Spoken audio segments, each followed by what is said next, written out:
Razr is $1,500 but OMG I must have it.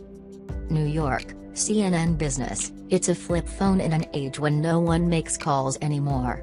The camera isn't great. The battery life stinks. The screen is plastic. The processor is slow. It's super duper crazy expensive, think an iPhone 11, then double that. But, I kinda want the new Motorola Razr. Motorola has brought back the Razr, the legendary flip phone from 2004 that became the best-selling phone of all time, before the iPhone stole that title several years later. The old Razr was impossibly thin, still, even by today's standards, and had that stunning blue backlit metal keypad. We overuse the word iconic, but the original Motorola Razr was one iconic piece of technology. The original Motorola Razr. That's why Motorola has been trying to replicate its Razr success for the past decade. It brought the brand back in 2011 with the Droid Razr, a super thin smartphone that Motorola hoped would vault it back into relevance after Apple, Apple, and Samsung had leapfrogged it.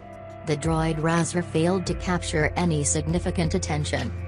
The new Motorola Razr isn't going to be ignored. It can't be. It's a stunning achievement, a modern smartphone, well, mostly, we'll get to that, that folds into something that very closely resembles the original Razr phone. It looks so cool, and the folding mechanism is a piece of engineering genius that could solve a smartphone problem that no one else is trying to solve. I'm not sure Motorola was trying to do that, but it solves it nonetheless. The new Motorola Razr. Folding phones are all the rage in 2019, but they've mostly been built to make a smartphone kinda sorta not really tablet-sized. That's a neat idea for people who want a better video, multitasking or typing experience on their smartphones. It's a niche thing now, but it has the potential to gain traction if the technology improves. Motorola, by contrast, is using its hinge to make a 6.2-inch smartphone-sized phone, smaller. I'm fairly certain Motorola's primary rationale for the hinge was a nostalgia play, to replicate its famous flip phone.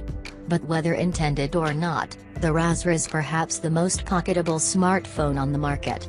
Women of the world rejoice. Men, too. A smartphone that will fit in your pocket. The new Motorola Razr flips open and closed. Motorola achieved this ultimate pocketability with an ingeniously well-engineered hinge.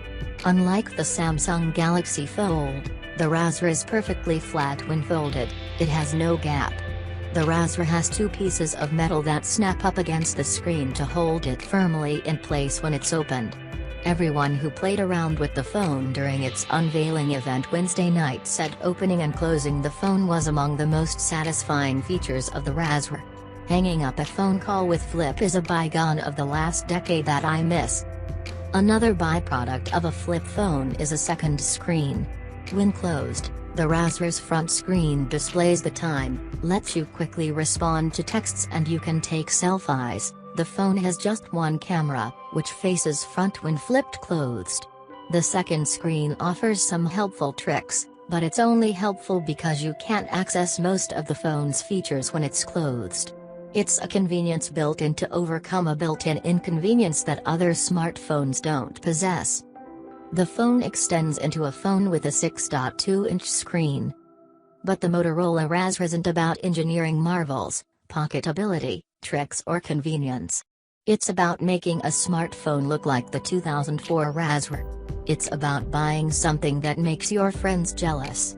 It's about taking us back to those fond memories of our first cell phone. It achieves that. That's why, for some people, it won't matter that the phone is using yesterday's technology. It runs Android 9 a month after Android 10 hit the market. It has a Qualcomm Snapdragon 710 processor, which is decidedly mid-range. It has a 2510 mAh battery, which is seriously puny. Its screen is plastic and not nearly as sharp as its competitors. And the camera is good on paper, but Motorola has never been known for top-notch camera software. For all that, it costs $1,500. And you can only get it on Verizon. I don't care. I've convinced myself. I want it.